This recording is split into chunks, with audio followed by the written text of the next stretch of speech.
शनिवारी सकाळी अमेरिका आणि इस्रायलनं संयुक्त हल्ले करत इराणचे सर्वोच्च नेते आयतुल्ला खोमेनींचा खात्मा केला।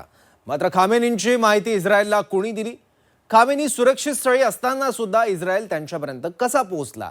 इस्रायलला ही माहिती देण्यामागे खामेनींच्या जवळच्याच व्यक्तीचा हात आहे का? बघूयात या सगळ्या प्रश्नांचा धांडोळा घेणारा हा खास रिपोर्ट। खामेनीच्या घरातला गद्दार कोण?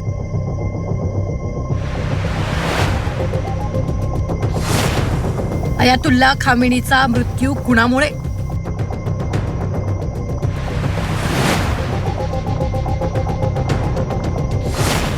कुणी केली इस्रायल अमेरिकेला मदत?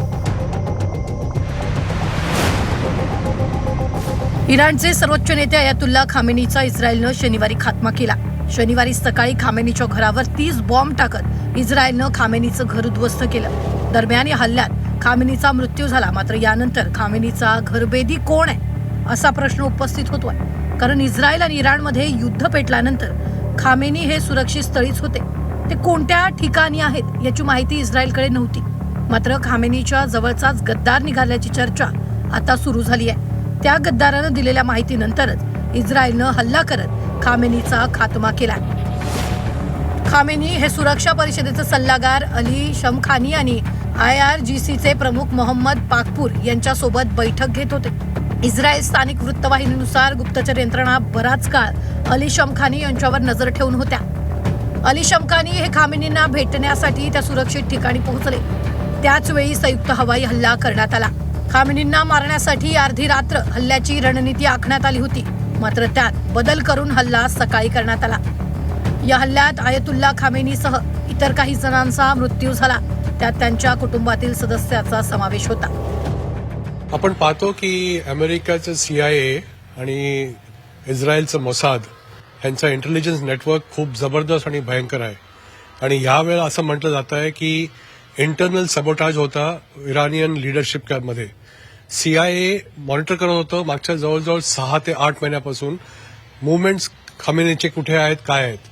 आणि तेव्हा कळलं की आज सकाळी 9 वाजता, सॅटर्डे सकाळी 9 वाजता, साधारण 9:30 वाजता तिथे मीटिंग होणार आहे एका ठिकाणी। मग तेव्हा इमिजिएटली अमेरिकेने इस्रायलला इन्फॉर्मेशन पास केली। तेव्हा सकाळचे 6:30 झाले होते। इस्रायलनी इमिजिएटली आपले एअरक्राफ्ट स्क्रॅम्बल केले, 2 एअरक्राफ्टला रेडी केलं आणि इराणियन टाइम 9:40 शनिवारी त्यांनी आपले मिसाईल्स आणि रॉकेट्स दागले लॉंग रेंजमध्ये। CIA बऱ्याच काळापासून इराणच्या सर्वोच्च नेतृत्वाच्या कारवायांवर लक्ष ठेवून होती।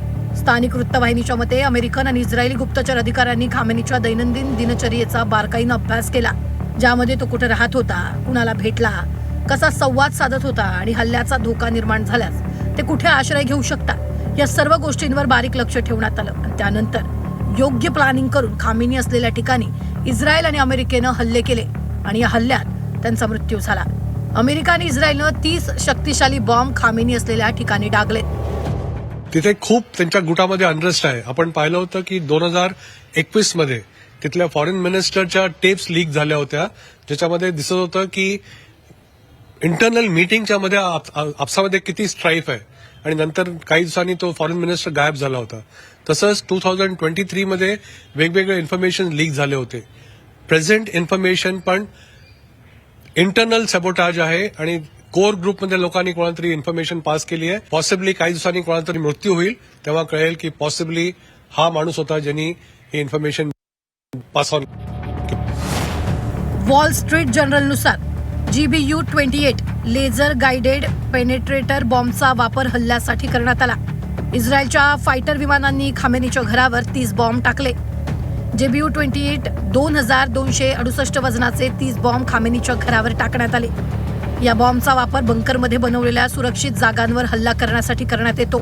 इस्रायलचं फायटर विमान F-15I हे फक्त GBU-28चे 2 बॉम्ब घेऊन जाऊ शकतं। त्यामुळे खामेनीच्या घरावर हल्ला करण्यासाठी अनेक विमानांचा वापर करण्यात आला। F-35 विमानं जी 4-5 दिवसापूर्वी इस्रायलमध्ये आलेली होती अमेरिकेची, त्या विमानांनी आणि त्याच्याबरोबर F-16 विमानांनी याचा वापर करून त्याच्यावर हल्ले करण्यात आले असतील. ते हॅमर बॉम्ब असतील असा माझा अंदाज आहे आणि जे अमेरिकेकडे पॅट्रियट मिसाईल्स आहेत ते त्यांनी टाकलेले असतील असा माझा अंदाज आहे. आयतुल्ला खामेनीच्या मृत्यूनंतर आयतुल्ला अली रेझा अराफी यांची सर्वोच्च नेते म्हणून निवड करण्यात आली. त्यांच्या मृत्यूनंतर इराण आक्रमक झाला असून त्यांनी इस्रायल आणि अमेरिकेला थेट धमकी दिली आहे. मोसादनं आखलेल्या रणनीतीनंतर हवाई हल्ले करून खामेनीचा खात्मा केला.